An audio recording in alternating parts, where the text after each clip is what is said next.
സ്വകാര്യ വാഹനങ്ങൾ അനധികൃതമായി ഉപയോഗിക്കുന്നത് സംബന്ധിച്ച് അടുത്ത കാലത്ത് മോട്ടോർ വാഹന വകുപ്പിനെതിരെ സമൂഹ മാധ്യമങ്ങളിൽ പ്രചരിച്ച ഒരു വീഡിയോയ്ക്ക് ഒരു വിശദീകരണമാണ് നൽകാൻ ഉദ്ദേശിക്കുന്നത്. സ്വകാര്യ വാഹനങ്ങൾ സ്വകാര്യ വ്യക്തികൾക്ക് വേണ്ടി നൽകിയിട്ടുള്ള വാഹനങ്ങളാണ്.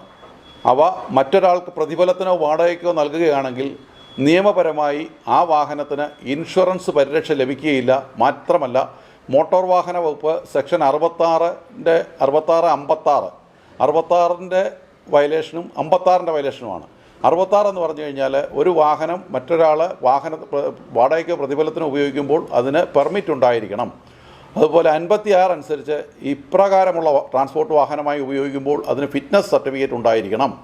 ഇതുകൂടാതെ ഈ വാഹനത്തിന് ഇൻഷുറൻസ് പരിരക്ഷയും ലഭിക്കുന്നതല്ല.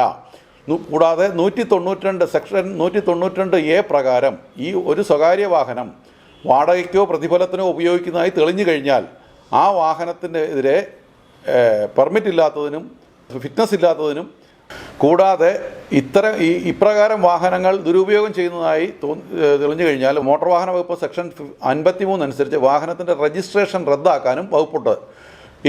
ഇത് സംബന്ധിച്ച് വളരെ വ്യക്തമായി ബഹുമാനപ്പെട്ട സുപ്രീം കോടതിയുടെ ഒരു വിധി 1967 തന്നെ ഇറക്കിയിട്ടുള്ളതാണ്.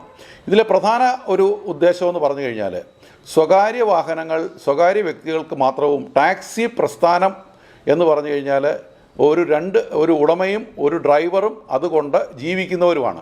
ടാക്സി വാഹനങ്ങളാണ് ഏറ്റവും അധികമായിട്ട് നമുക്ക് റോഡിൽ ആവശ്യമുള്ളത്. കാരണം റോഡിലെ ഏറ്റവും അധികം മോട്ടോർ വാഹന വകുപ്പിനെയും പോലീസിനെയും സഹായിക്കുന്നത് ഓട്ടോറിക്ഷ ഡ്രൈവർമാർ, ടാക്സി ഡ്രൈവർമാർ തുടങ്ങിയ വ്യക്തികളാണ്. എവിടെയെങ്കിലും ഒരു അപകടം നടന്നു കഴിഞ്ഞാൽ, ഒരു സ്വകാര്യ വാഹനം വന്നു കഴിഞ്ഞാൽ അവിടെ നിന്ന് എങ്ങനെയെങ്കിലും രക്ഷപ്പെടാനാണ് ശ്രമിക്കുന്നത്. അതേസമയം ഒരു ടാക്സി ഡ്രൈവറോ ഒരു ഓട്ടോറിക്ഷ ഡ്രൈവറോ അവിടെ വന്നു കഴിഞ്ഞാൽ ആദ്യം മോട്ടോർ വാഹന വകുപ്പിനും ആംബുലൻസിനെ എല്ലാം ഇൻഫോം ചെയ്യുന്നത് ഈ വ്യക്തികളായിരിക്കും. ഇതുകൂടാതെ അടുത്ത കാലത്ത് കണ്ടുവരുന്ന ഒരു പ്രവണത എന്ന് പറഞ്ഞു കഴിഞ്ഞാൽ കേരള സംസ്ഥാനത്തിൻ്റെ അതിർത്തി പ്രദേശങ്ങളിലുള്ള റിസോർട്ട് ഉടമകൾ അവരുടെ പേരിൽ വാഹനം രജിസ്റ്റർ ചെയ്ത് ആ റിസോർട്ടുകളിൽ വരുന്ന അവരുടെ കസ്റ്റമേഴ്സിന് ഈ വാഹനം വാടകയ്ക്ക് കൊടുക്കുന്നതായി കാണുന്നു.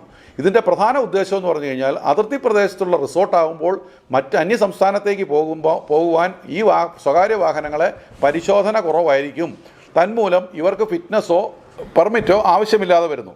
എന്നാൽ മറ്റൊരു സംസ്ഥാനത്ത് പോയി ഈ വാഹനം ഒരു അപകടത്തിൽപ്പെട്ട് കഴിഞ്ഞാൽ അപകടത്തിൻ്റെ ഇൻഷുറൻസ് പരിരക്ഷ ഇവർക്ക് ലഭിക്കുന്നതല്ല.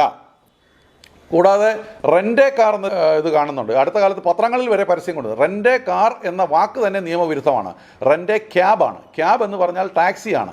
അങ്ങനെയുള്ള ടാക്സി വാഹനങ്ങൾ മാത്രമേ വേറൊരു വ്യക്തിക്ക് വാടകയ്ക്ക് ഡ്രൈവർ ഇല്ലാതെ വാടകയ്ക്ക് കൊടുക്കാൻ പറ്റുള്ളൂ. അങ്ങനെയുള്ള വാഹനങ്ങളെ നമുക്ക് റോഡിൽ കണ്ടാൽ തിരിച്ചറിയാനുള്ള ഏറ്റവും എളുപ്പമാർഗം കറുത്ത പ്രതലത്തിൽ മഞ്ഞ അക്ഷരത്തിൽ രജിസ്ട്രേഷൻ നമ്പർ പ്രദർശിപ്പിച്ചിരിക്കുന്ന വാഹനമാണ് റെൻ്റ് ക്യാബ്.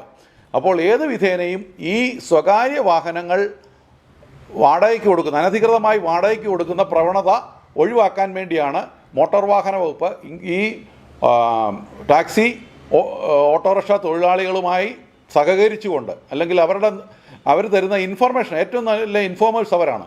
അപ്പം നമുക്ക് റോഡിലെ ഏറ്റവും നല്ല CCTV എന്ന് തന്നെ നമുക്ക് പറയാം.